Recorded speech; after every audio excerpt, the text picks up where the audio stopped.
अलगाववादियों के साथ वॉक और इंडियन गवर्नमेंट के साथ टॉक, ये नहीं हो सकता।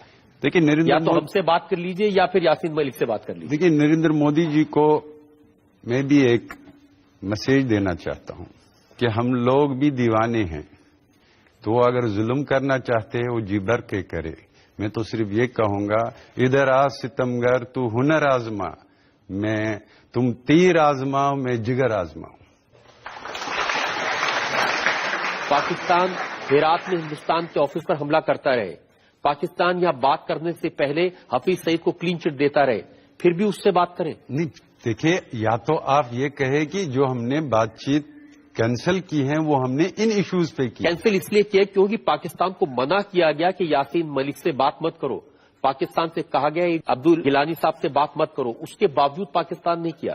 वही तो आप कह रहे हैं ना, आप कहते हैं कि जो 24 साल से होकर आया था प्रेसिडेंट, हम कहते हैं कि ये बदल दो, तो क्या अब ये सरकार का मैसेज तो यही है कि जो 24 साल से हो रहा है वो अब नहीं होगा यासीन साहब।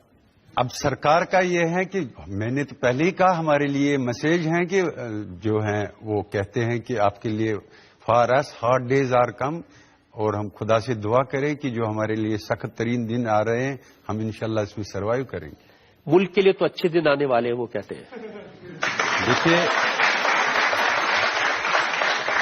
हिंदुस्तान के लिए हमने कभी भी हिंदुस्तान के लिए कोई बद्दुआ नहीं की, क्योंकि यहां हिंदुस्तान में ऐसे हजारों हिंदुस्तानी शहरी हैं जो हमारी मूवमेंट को भी सपोर्ट करें, इसलिए हम कभी नहीं चाहेंगे कि हम हिंदुस्तान के लिए कोई बद्दुआ करें। लेकिन नरेंद्र मोदी जी को फिर एक बात कहूंगा, ऐसा एटमॉस्फेयर क्रिएट हो रहा है जिसको फैज अहमद फैज ने 2 लाइनों में बंद किया है। निसार तेरी गलियों पे वतन के जहां चली है रस्म की कोई सर उठा के न चले, जो कोई चाहने वाला तेरे तवाफ को निकले, नजर चुरा के चले, जिस्म व जान बचा के चले।